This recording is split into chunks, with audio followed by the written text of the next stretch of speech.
여러분들 운동할 시간 많이 부족하세요. 그리고 저도 솔직히 의사기 때문에 저희 진료실에서 계속 앉아 있거든요. 그런데 이렇게 오래 앉아 있는 습관이 제일 안 좋아요. 현대의 의자병이라고 합니다. 이 의자에 오래 앉아 있는 것이 결국은 모든 질병의 원인이라고 하잖아요. 이제 시간이 허락하는 대로 자꾸 움직이셔야 돼요.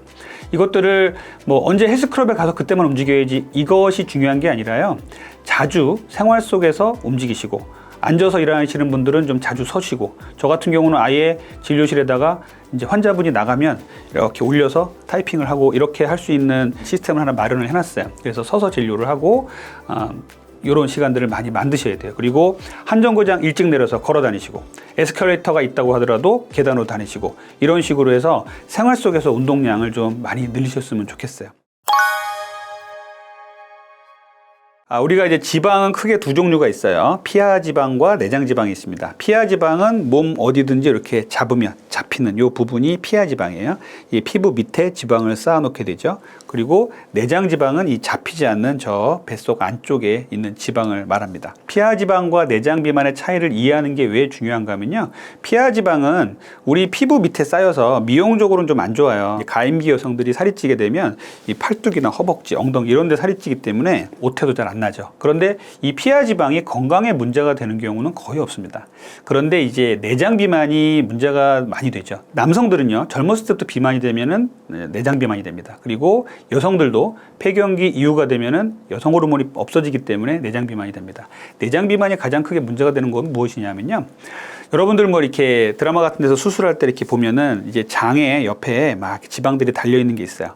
그러니까 흔히 우리가 곱창을 먹을 때 곱이라고 불리는 게 이제 그런 걸 수도 있는데, 이런 장 옆에 달라붙어 있는 지방이 이 내장 지방의 덩어리예요. 이 내장 지방이 문제가 되는 경우는요, 얘들이 혈관을 타고 온몸을 다니면서 온갖 나쁜 짓을 다 한다는 거예요. 혈관 속에 쌓이면은 콜레스테롤, 고지혈증을 일으키고요, 간에 쌓이게 되면 지방간을 만들고요, 이런 것들이 반복되면은 큰 혈관들도 다 문제가 생기니까 이제 고혈압, 당뇨, 고지혈증, 지방간 이런 것들이 생기게 됩니다.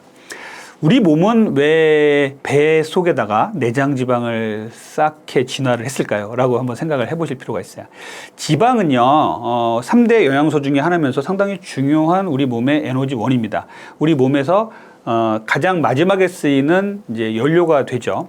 우리 몸은요, 인류가 진화하면서 지방이 상당히 중요했어요. 왜냐하면 지방이 적은 사람들은 추위를 견디기도 힘들었고, 지방을 마지막 연료로 우리 몸에 쌓아놔야 나중에 추위와 무슨 공격, 병에 시달릴 때 최후의 수단으로 썼기 때문이죠. 그래서 피하 지방에 쌓다 보니까 한계가 오는 거예요.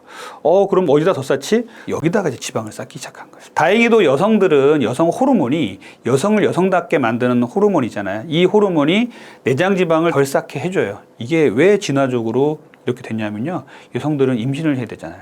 뱃속에 아기를 가지고 있어야 되는데 거기에 지방이 먼저 들어가 있으면요, 아기를 못 낳게 됩니다. 그래서 여성들은 여성 호르몬이 내장 지방을 적게 만들어주는 역할을 하는 거예요. 그러다가 폐경기가 되면요, 급속도로 내장에 비만이 쌓이게 됩니다. 왜냐하면 아기 낳을 일이 없어지니까 이제는 내장에다가 차곡차곡 쌓이겠다라고 우리 몸이 판단을 하는 거예요. 그래서 여성들은 폐경기가 지나간 그 시점부터 해서 이러한 고혈압, 당뇨, 고지혈증, 지방간 같은 이 성인병이 급속도로 늘어납니다. 남성들은 회사 다니고 이러면서 내장 지방이 쌓이기 시작하면서 그냥 20, 30대부터 요즘은 고혈압, 당뇨, 고지혈증, 지방간들이 많이 늘어나는 추세예요. 그래서 결국은 내장 지방은 건강을 위협하는 지방이다. 그리고 내장 지방은 반드시 해결해야 되는 질병이다라는 생각을 꼭 갖고 계셔야 됩니다. 일단 그 내장 비만을 해결하는데 이제 가장 중요한 것들은 다이어트의 기본 원칙과 상당히 일맥상통하는데요. 그 중에서도 제가 강조드리는 것은 간헐적 단식이에요. 간헐적 단식은 결국 우리 몸의 췌장을 쉬게 해준다고 했죠. 그래서 우리 몸의 대사를 정상으로 만들어주는 역할을 합니다. 그래서 식사 시간을 딱 정해서 먹게 되면요, 췌장에서는 인슐린이 나오고 인슐린이 쉬게 되고, 그러면서 췌장 기능이 이제 건강해지는 거죠.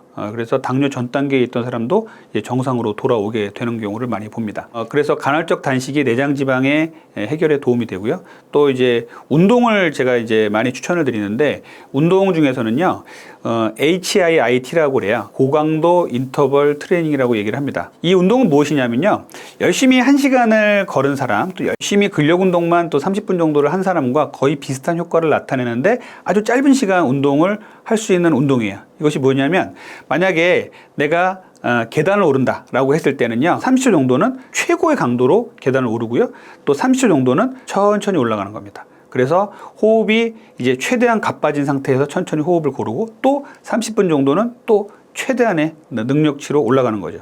러닝머신을 하실 때도 30초 정도는 아주 빠르게 뛰고 30초 정도는 또 천천히 걷고, 그렇게 해서 5사이클 정도만 하시면 이게 10분 이내로 끝날 수 있어요. 이렇게 끝나는 운동인데도 우리 몸에서는 계속적으로 에너지를 태울 수 있는 여력이 생깁니다. 그래서 유산소 운동이나 근력 운동만큼 좋은 효과를 보인다는 연구들이 계속 나오고 있어요. 그래서 바쁘신 분들은 이런 HIIT라는 이런 고강도 인터벌 트레이닝을 좀 하셔서 건강을 지키고 내장 비만을 빼는 운동을 좀 하셨으면 좋겠습니다.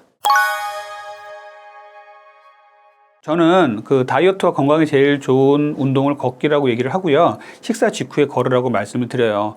걷기는 무슨 어디에 헬스클럽에 따로 갈 필요도 없고, 그냥 준비할 것도 운동 하나만 있으면 되니까 나가서 그냥 걸으시면 되는데, 식사 후에 민기적 하다가, 또는 식사 후에 소화 다 시키고 나가야지 하다가요, 운동 시간을 놓치는 경우도 있고요. 또 연구를 해보니까 식후에 혈당이 계속 올라갑니다. 그런데 어느 정도 올라간 상태에서 운동을 시작해서 거기서 혈당이 올라가다 이제 떨어지고 유지하다 떨어지게 돼요. 그런데 식사 후에 저는 바로 운동하시라고 말씀드리는 이유가, 일단은 까먹지 말라고 말씀드리는 거고요. 두 번째는 혈당 관리에 훨씬 효과적입니다. 식사 후에 우리가 첫 술을 뜨는 순간부터 20분 후부터는요, 혈당이 이제 올라가기 시작해요. 우리가 20분, 30분 식사를 했다고 치면은요, 거의 이제 올라가기 시작하는 무렵부터 이제 걷기 시작하는 거죠. 그럼 우리가 근육을 쓰면서 걷게 되면 혈당은 저절로 조절이 되고 떨어지기 시작합니다. 그래서 식후에 바로 운동하시고요.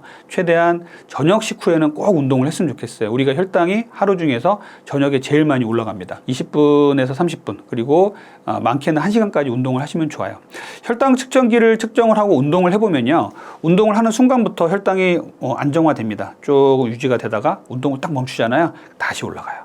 그래서 운동은 뭐 많이 할수록 좋지만 최소 20분 운동하시고요. 길게는 1시간까지 저녁 식후에, 식사 후 바로 직후에 운동을 하시면 좋겠습니다.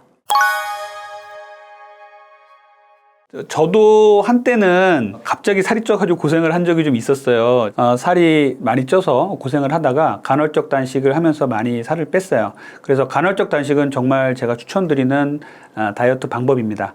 그래서 우리 현대인들이 시도 때도 없이 먹고, 또 밤에도 먹고, 야식도 먹고, 이렇게 하는 것에서 좀 벗어나서 먹는 시간을 좀 정해놓고 남은 시간은 공복을 지키면서 췌장을 쉬게 해주자, 몸을 쉬게 해주자, 그래서 대사를 정상으로 찾자는 얘기를 말씀을 드리고요. 또 하나는 여러분들 운동할 시간 많이 부족하세요. 그리고 저도 솔직히 의사기 때문에 저희 진료실에서 계속 앉아 있거든요. 그런데 이렇게 오래 앉아 있는 습관이 제일 안 좋아요. 현대의 의자병이라고 합니다. 이 의자에 오래 앉아 있는 것이 결국은 모든 질병의 원인이 라고 하잖아요. 이제 시간이 허락하는 대로 자꾸 움직이셔야 돼요.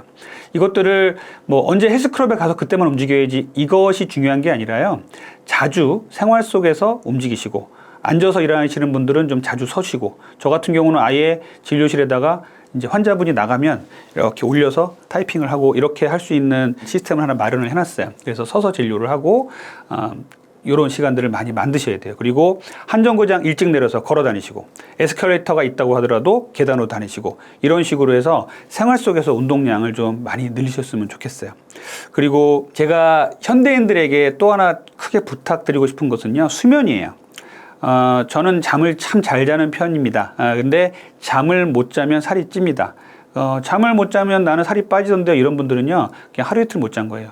꾸준히 계속적으로 불면증에 시달리는 분들은요, 살이 쪄요. 왜냐하면은 스트레스 호르몬인 코티졸이 나오면서 밤사이에 지방을 점점 축적시키는 쪽으로 발전을 하게 됩니다. 그래서 잠을 잘 자야 되는데, 우리 현대인들의 문제가 뭐냐면요, 뭐 이것저것 재밌는 것도 많고 하다가 잠자리에 누웠는데 잠이 안 와요. 이런 분들 계시잖아요. 그 중에 제일 나쁜 게 눈으로 들어오는 발광 인공 조명이에요. 발광 인공 조명이란 말이 참 어려운 말인데, 근데 되게 쉬운 겁니다. 핸드폰 보지 말라는 거예요.